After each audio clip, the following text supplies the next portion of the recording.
ஆத்மாக்களுக்கு வணக்கம். இன்று நாம் சிவராத்திரிக்கும் திருவண்ணாமலைக்கும் இடையே உள்ள தொடர்பை பற்றி காணப்போகிறோம். சிவபெருமானுக்குரிய நோன்புகள் விரதங்கள் 8. முதல் விரதம் சிவராத்திரி. சிவம் என்ற சொல்லுக்கு துக்கம் முதலானவற்றை போக்குவது என்று பொருள். ஆகவே ராத்திரி என்றால் சுகத்தை செய்வது என்று பொருள். ஆகவே சிவராத்திரி என்றால் துக்கத்தை நீக்கி சுகத்தை செய்கின்ற இரவு என்பது பொருளாகும். ஊழிக்காலத்தில் அண்ட சராசரங்களில் உள்ள உயிரினங்களுக்கும் சடப்பொருள்களுக்கும் அழிவு நேரிடுகிறது.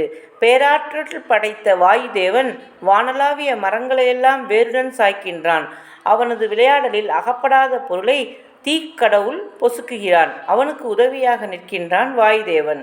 வருணன் தன் பேராற்றலை காட்டி கடலை கொந்தளிக்கச் செய்கிறான். அண்ட சராசரங்கள் எல்லாம் சிதறிப்போகின்றன. மலைகள் எல்லாம் பொடியாகின்றன. இவ்வாறு ஆகின்ற நிலையே பிரளயம் எனப்படுவது. எந்த சக்தி அண்ட பிண்டங்களை எல்லாம் உண்டாக்கியதோ அந்த சக்தி இப்போது யோகத்தில் ஆழ்ந்துள்ளது. இந்த யோக நிலை கலைந்ததும் மீண்டும் படைப்பு ஆரம்பமாகிறது. உலகம் மீண்டும் உருவான இரவே சிவராத்திரி. நான் உம்மை ஆராதித்து மீண்டும் இந்த அண்ட சராசரங்களை பெற்றெடுத்தது போல இந்த சிவராத்திரியில் 4 ஜாமங்களிலும் வழிபடுவோரின் விருப்பங்களும் நிறைவேற அருள் புரிக என்று அன்னை இறைவனை வேண்டினாள். வழிபடுவோரின் விருப்பங்களை நிறைவேற்றுவதுடன் விருப்பங்களே இல்லாத உயர்ந்த நிலையையும் அளிப்பேன் என்று இறைவன் அருள் பாலித்தார்.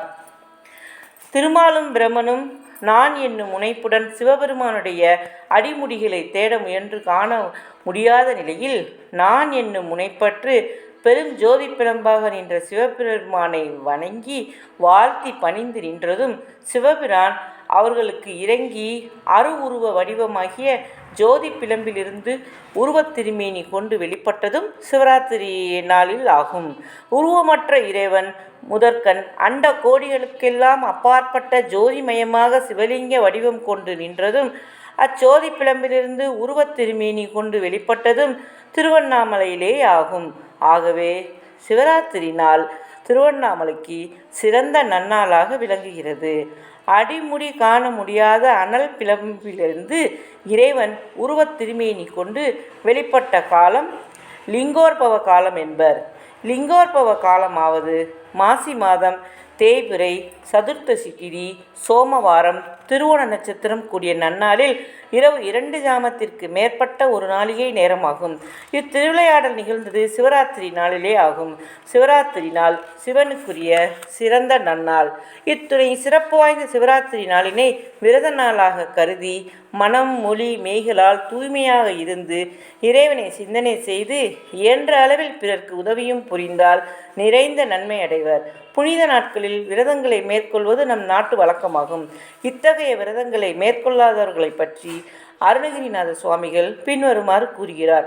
சூழ் விரதங்கள் கடிந்த குண்டர்கள் வாதை நமன்றன் வருந்திடும் குழி விழுவாரே என்பது திருப்புகழ். சிவராத்திரி நாளில் உண்ணா நோன்பிருக்க இயலாதவர்கள் பால் பழத்தினை மட்டும் உண்டு விரதம் இருக்கலாம். இரவு முழுவதும் கண் விழித்திருக்க இயலாதவர்கள் லிங்கோற்பவ காலம் வரையிலாவது 1 மணி வரையிலாவது கண் விழித்திருந்தால் நலம் பெறுவர். பிற நாட்களில் 1000 முறை 5 எழுத்தை ஓதியதனால் ஆகிய பயன் சிவராத்திரி நாளில் 1 முறை 5 எழுத்தினை ஓதுவதனால் உண்டாகும். காலையில் நீராடி திருநீரும் உருத்திராக்கமும் அணிந்து திருக்கோயிலை வலம் செய்து திருமுறைகளை ஓதி மனம் மொழி மெய்களால் தூய்மையாக இருப்பின் சிவராத்திரி விரதத்தின் பயனை அடையலாம். திருச்சிற்றம்பலம்.